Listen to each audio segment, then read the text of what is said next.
Hi everyone. In today's lecture, we are going to explore the solo career of Ringo Starr.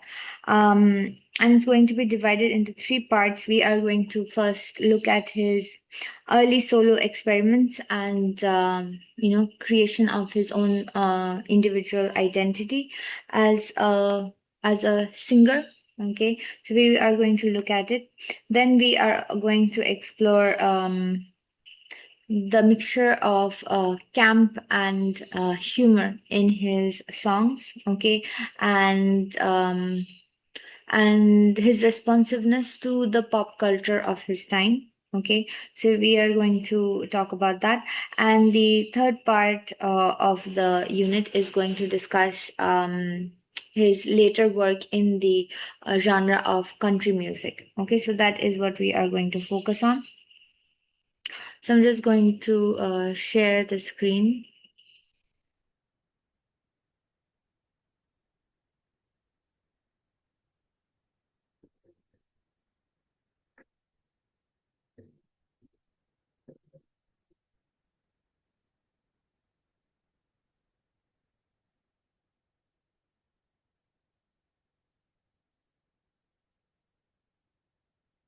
Right.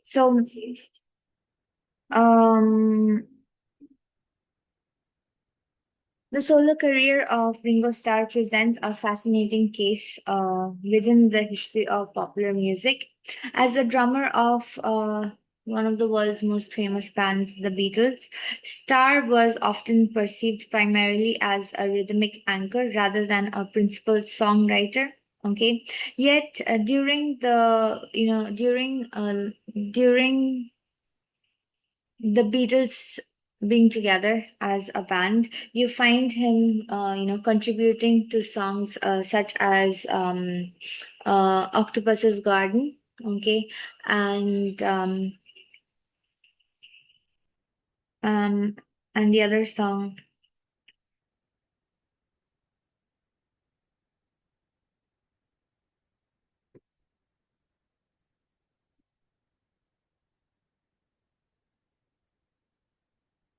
Mm, it'll come to me. Don't Pass Me By. Okay, so he wrote Don't Pass Me By for the White Album, okay, which has a country folk blended feel. Okay, so he wrote that and even features a fiddle part. Okay, so let's just listen to it for a bit, but I'm not sure if you will be able to hear it because it didn't work the last few times he did that.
Right, so that is the song. You will have to look it up yourself. I will try linking it, but in the event that I am unable to do so, please look it up. So those are the two songs that he had written while being the drummer of the Beatles. But post his Beatles career, um, he developed a distinctive artistic identity. Okay, which was built through a deep understanding of popular songcraft. All right, and through his collaboration with other artists. Okay, so that is important to highlight. While he never pursued the intense introspection of John Lennon or the kind of ambitious projects of Paul McCartney, Starr particularly carved out his own niche as a musical composer in and of himself, uh, in and by himself, uh, through through an ability to synthesize pop, rock, country together, okay, and bringing about a musical eclecticism which had its own unique quality. All right, so that is what we are going to explore in our lecture. So following the dissolution of the Beatles, you have him producing his first solo album in 1970, which was called Sentimental Journey, and which consisted entirely of pre-rock standards from the early 20th century. Okay, produced with contributions from multiple musical arrangers, the album reflects Starr's affection for traditional pop and music hall styles. All right. So the album also highlighted his vocal style. Okay, limited his vocal style, which was expressive in tone, characterized by a certain sincerity and approachability. Okay. Then you have Boku of Blues. Okay, which was a country album. Okay, which kind of which kind of pointed towards the direction his later work would be taking. So it's a country album recorded in Nashville, okay, in 1970, produced by Pete Drake. Okay, the album featured seasoned session musicians and embraced a traditional country sound. Um, the project further underscored Starr's eclecticism. His affinity for country music had been evident during his during his Beatles years with Act Naturally, and Boku of Blues allowed him to explore that interest fully. Okay, so that's important to highlight. Then you also have hmm.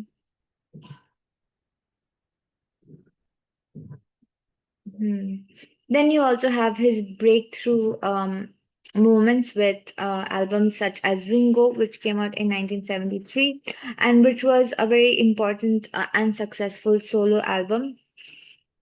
It represents a turning point in his career, both commercially and artistically. Okay, so that is important to highlight. The album is also notable for featuring contributions from all three of the of Beatles of his former bandmates from the Beatles, John Lennon, Paul McCartney, and George Harrison. So it kind of symbolized a quasi reunion of sorts, which generated significant public interest and reinforced Starr's role as a unifying figure within the Beatles' legacy. Okay, so six important highlight.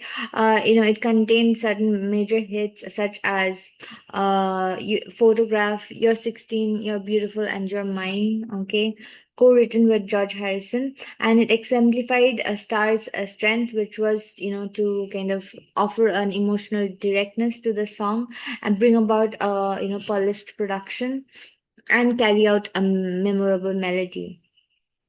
Okay, so all of it is very significant. Um, then there was Good Night Vienna, which came out in 1974. Good Night Vienna is actually a British slang for it's all over. Okay, this is the end. And it featured contributions from Lennon as well as other artists. Okay, and the album maintained a balance between pop rock energy and light-hearted charm.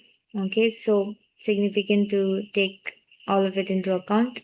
Um, in during late 1970s and 1980s, Ringo Starr faced certain personal challenges. Okay, you have critics writing about it as well, as they're always ready to kind of pounce on any weakness of a celebrity. But anyway, there were certain personal challenges, but he was able to kind of overcome them. Okay, and despite these difficulties, he remained active, continuing to perform and record um, music. Okay, so there was a certain right. So uh, we will talk about his musical evolution. Okay, but specifically 1973 album stands out because of his featured collaborations with former bandmates from the Beatles, okay, including John Lennon and Paul McCartney, and it highlighted the enduring connections that were formed within the iconic band. Um, and Photograph was a hit single from Ringo, okay, which showcased his songwriting talent, reaching number one on the Billboard Hot 100. Okay, so which just goes to show that he is a versatile songwriter in his own right. Okay, so one of the things that I want to kind of draw attention to is the use of campiness and humor in his works, which kind of really, which kind of really foreground his contributions to modern pop music. Okay, so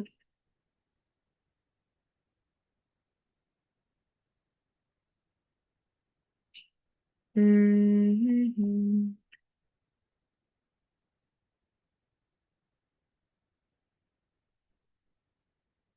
mm.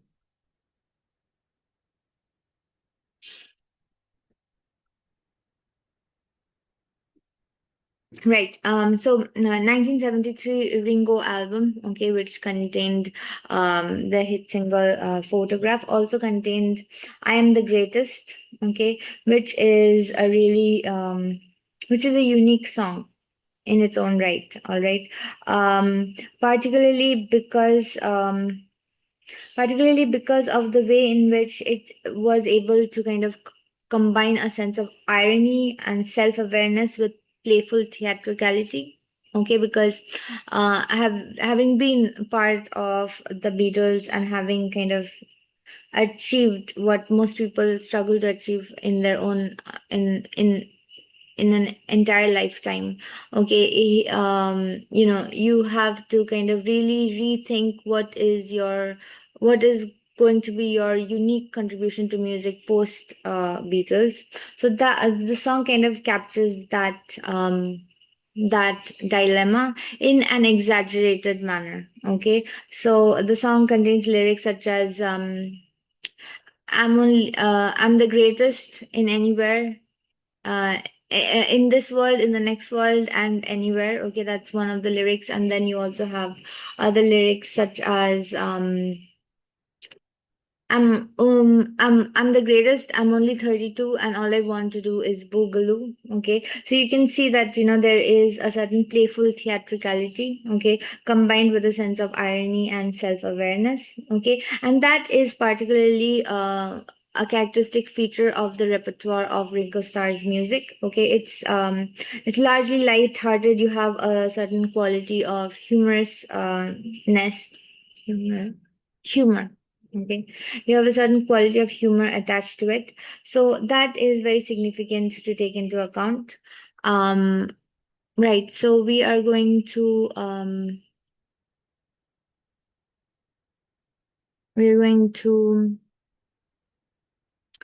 look at the blending of camp and humor in his works, which is actually a very distinctive feature of his music.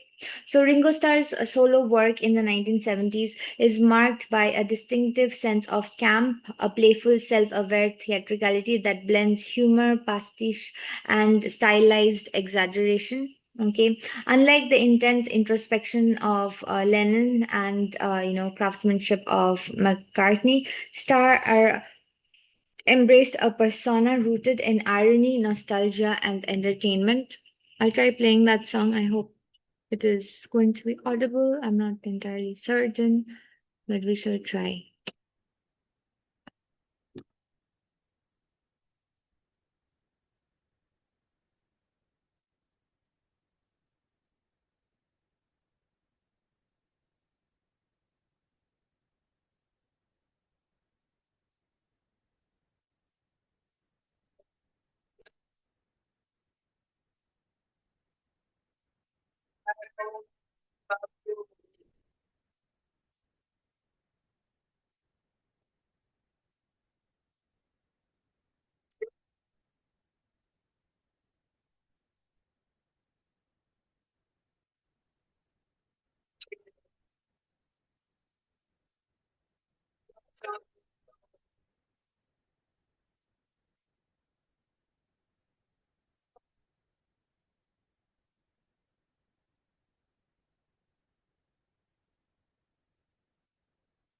Okay, so very important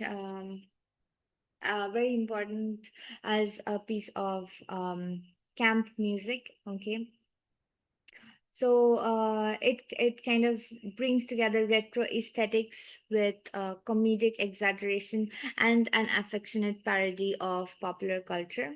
Okay, so it's important to highlight that aspect.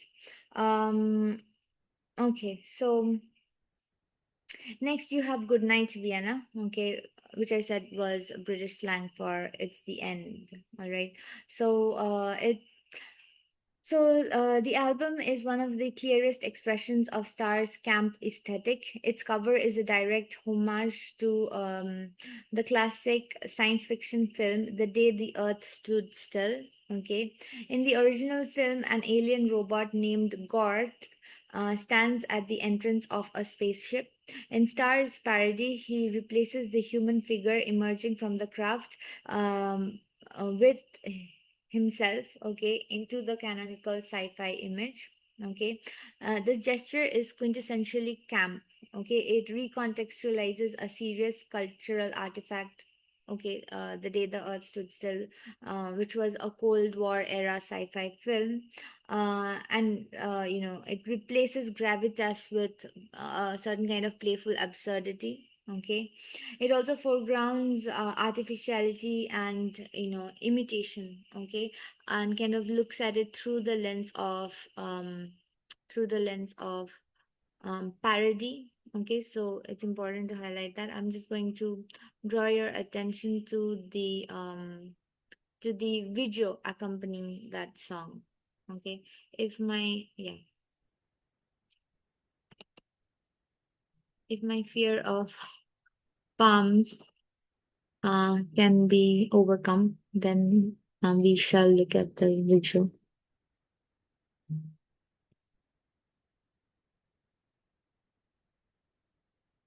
Yes, I think it can be. Can it be? It ought to be. Um, visual with, yeah, that's weird. That's weird.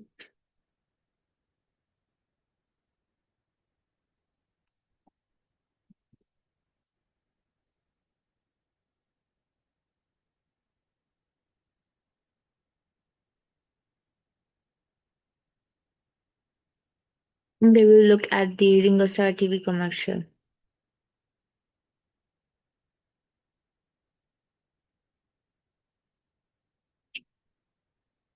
Is that Ringo Starr advertising his new album Goodnight Vienna on Apple Records and Tapes? It certainly is, John. Ah, you look so wonderful. Thank you.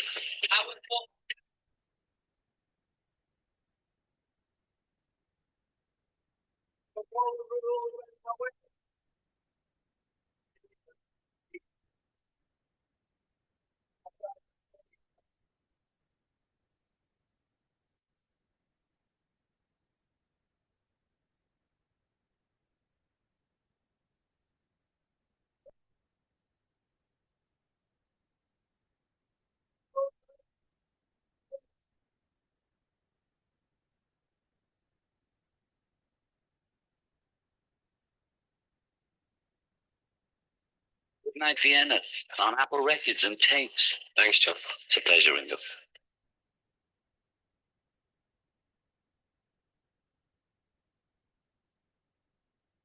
Right. So that is John Lennon actually introducing, John Lennon kind of advertising the song. Okay. Um, and you can see that, the song is, it kind of incorporates retrofuturism with irony. Okay. Because as I said, it kind of recontextualizes a serious Cold War sci-fi film, "The Day the Earth Stood Still," in the times in which the song was produced. So Starr engages in what might be called retrofuturist camp. The original film was concerned with existential threats and global responsibility, reflecting Cold War anxieties. Star's reinterpretation, however, strips away such a seriousness and transforms it into a whimsical, almost cartoonish image. Okay, so obviously that gives rise to, that gives rise to what is the role of affectionate parody, or all right, once a disaster that was very palpable and real has kind of dissipated. Okay, so what is the role of parody in such a context? Okay, and as I mentioned, uh all the band members of the Beatles had had very had had vocalized their political opinions very strongly. So it kind of reflects on Cold War anxieties and kind of, mm, proposes its own response to it. Such a transformation highlights a key feature of camp: the distance between the original meaning of the artifact, of the original art form, and the new representation, which has been reinterpreted to fit into the changed cultural milieu. Okay. So, a star invites the audience to recognize the reference while also enjoying its humorous distortion. Okay. Musically, Goodnight Vienna continues with this particular playful tone. Songs often blend straightforward rock with a light-hearted delivery, okay, which was always characteristic of Ringo Starr's music right from Octopus's Garden. And it avoids emotional intensity in favor of charm and accessibility. Even when dealing with themes of love or loneliness, Star maintains a sense of detachment that prevents the music from becoming overly earnest. Okay. Next, you have a song such as Back of Boogaloo, which is again a form of glam rock. Okay, glam rock, camp, and self parody. So, Back of Boogaloo was released in 1972 and was produced with the involvement of, the producer of all of Beatles albums, which was produced with the involvement of George Harrison, and is one of Ringo Starr's most iconic solo tracks. Okay, musically, it draws on the glam rock aesthetic of the early 1970s, which was characterized by heavy driving rhythms, layered production, and a sense of theatrical flamboyance.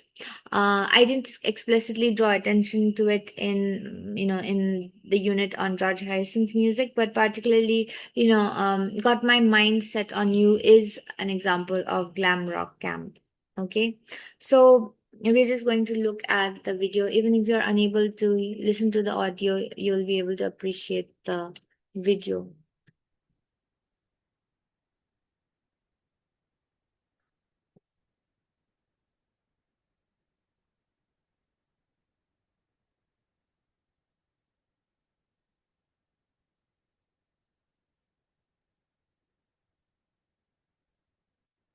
Ringo Starr.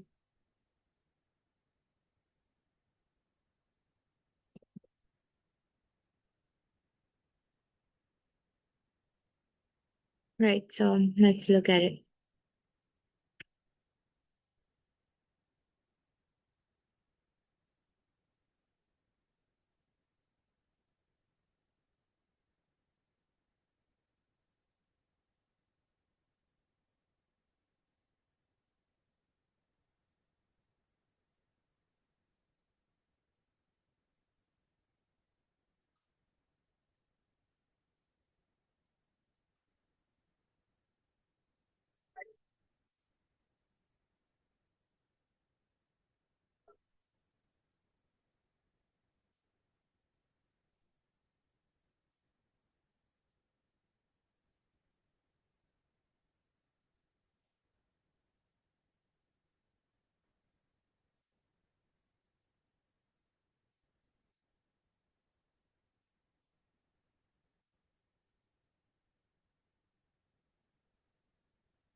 Right.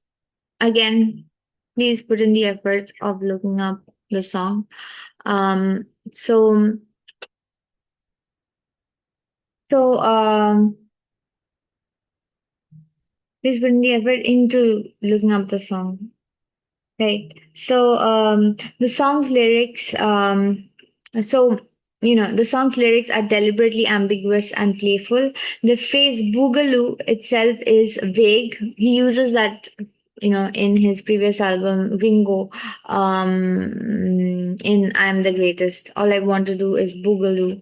Okay, so the phrase boogaloo itself is vague, allowing for multiple interpretations while maintaining a sense of rhythmic and sonic appeal, and also kind of looking back towards the surrealist lyrics that characterized Beatles songs such as I Am the Walrus and Lucy in the Sky. So the repeated command back off suggests a certain confrontation, but the tone is too light-hearted, okay, to be genuinely aggressive. Okay, so it kind of suggests confrontation with authority. Okay, some kind of an authority, um, some kind of a authority that has become frozen in time. Okay, as kind of depicted through the figure of the to the figure of the Walking Dead in the movie. It could be a zombie, it could be Frankenstein, it could be any of those characters.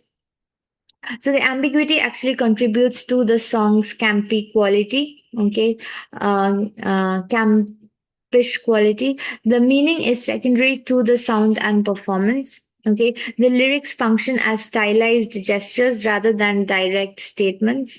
Okay, um, right. So Star appears in a series of exaggerated scenarios in the video. If you look at it separately, and it includes certain theatrical costumes as well. The visuals emphasize artificial sets and stylization. Star's willingness to kind of parody his own image as a rock star. Okay, and also you have a certain playful absurdity presented through the character of the zombie slash Frankenstein figure. Okay, in the song back of Boogaloo, Boogaloo appears as that zombie Frankenstein figure. Okay, uh, a playfully absurd figure that is out of date, out of time. All right, a kind of a redundant yeti almost. Okay, so a lot can be read into the song. Okay, it could be a critique of authority that has made itself redundant through overuse of power. Okay, because that's what he constantly says. He says back of Boogaloo.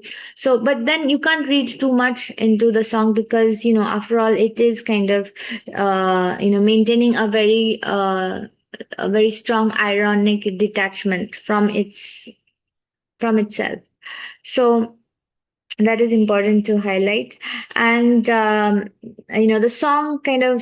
song's adoption of a quasi comic role, blurring the lines between the rock star musician and the self critiquing performer in the video, kind of aligns with glam rock's broader embrace of theatricality. Okay, you have that in George Harrison's Got to Get You Into My Life. If you look at the video, you would be able to understand what I mean by, theatricality in glam rock. So George Harrison, Got to Get You Into My Life. Oh, sorry, got my mindset on you. I keep mixing up that song with the Beatles song. Okay, so this is also an example of glam rock. The most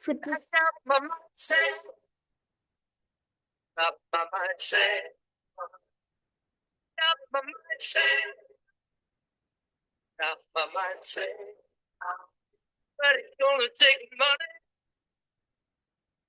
All I spend money.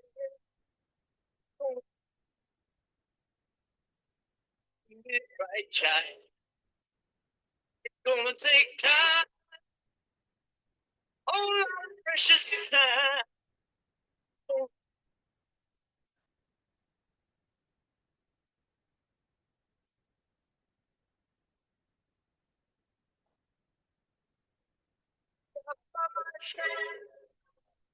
I got my mind set. My mind set. Got my mind set. And this time I'm gonna feel that I feel.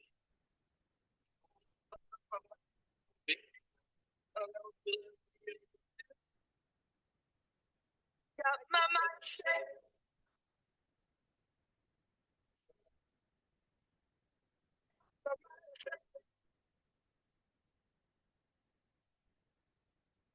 But it's gonna take money.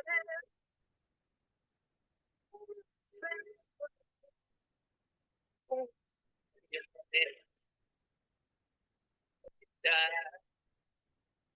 gonna take time.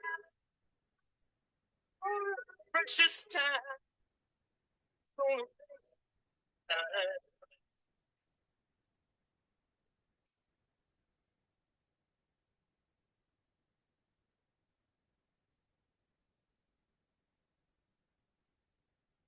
Right. So I was waiting for that. Okay. So, yeah. So that's absurd. Okay. That dance sequence is absurd if you look at it.